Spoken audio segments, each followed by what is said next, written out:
On the midnight of 1st October 1960, the Nigerian flag was raised. It means Nigeria has gotten independence from Britain. Finally, Nigerians are free.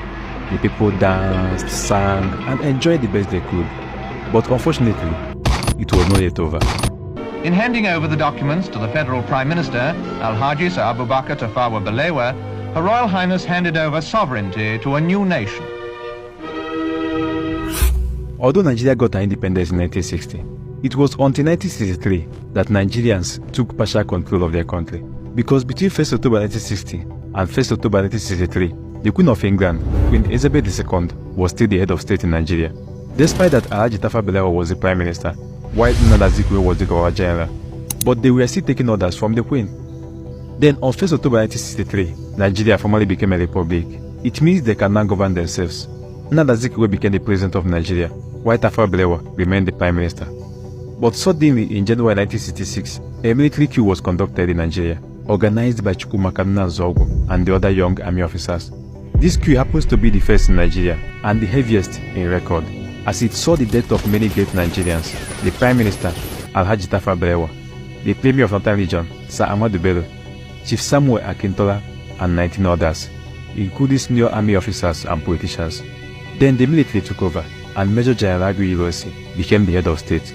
But by 29th July 1966, barely 6 months in power, Ironsi was assassinated while on a visit to Ibadan.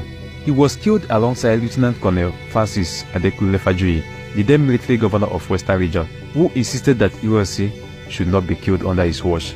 The soldiers who came for the exercise then decided to take both of them, as he would not allow them to take away his guests. Their body was later found along Owo Road in Ibadan. After Ironsi's death, General Yakubu Gowon, who was the most senior military officer from northern Nigeria, took over as head of state.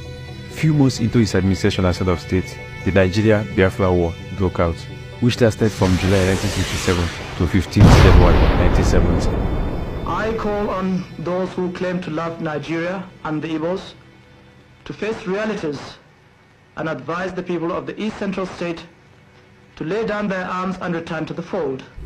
After the war, General Yakubu Gowon was still the head of state until 29 July 1975, when General Murtala Muhammed overthrew his administration and became the head of state, with General Olusegun Obasanjo as his second in command.